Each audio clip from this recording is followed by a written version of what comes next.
With me now is Dr. Richard Friedland, the CEO of Netcare Group. Thank you so much. Great to have you here on the Nielsen Network. A really strong financial and operational performance from the Netcare Group. And having said that, notwithstanding the tough operating environment.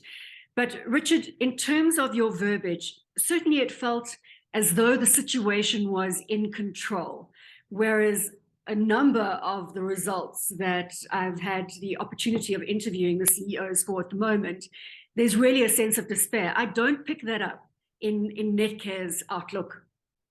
We are not despairing at all. We've been preparing for this load shedding and collapse of electricity supply for the last 10 years, since 2013. We have probably one of the largest solar installations across South Africa. We've reduced our energy needs by 35%. That's not to say, Bronwyn, that we're not spending a fortune on diesel. Spent 67 million rand in the first 6 months versus 9 million last year, and we'll spend 165 million. But we've got a very simple philosophy in Netcare. You can either be a victim of your circumstance and bemoan it and get depressed and anxious, or you can decide to become an architect of your future. And we are very much in that latter camp of being architects of the future we want to see.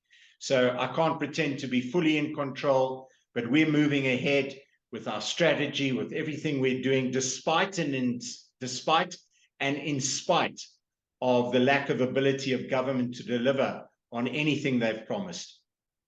And talking to that sustainability, your environmental sustainability strategy has achieved many accolades, both internationally and locally. You've spent in excess of 580 million rand in terms of 204 projects or 201 projects. A lot of that has been what you've been referring to now, and that is becoming off the grid, effectively ensuring your sustainability. That's absolutely right. And we're continuing on that journey. We're going to move into clean energy such as wind power shortly. And we've got very aggressive targets by 2030 to be carbon emission free, to be zero waste to landfill, to have reduced our water reliance by at least 20%.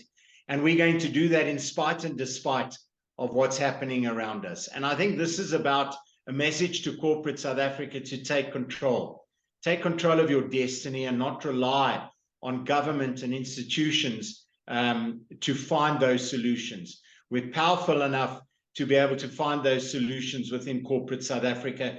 We've been hard at work. We started this sustainability drive long before there was even the word ESG coined, because we recognized that government was not able to deliver on these issues that they'd been warned about since 1998. Richard, the other very interesting phenomenon, it's not a good phenomenon, but is again a trend that I've picked up speaking to corporate executives over and over, both in Africa, globally, South Africa, and that is the mental wellness issue that is receiving additional attention.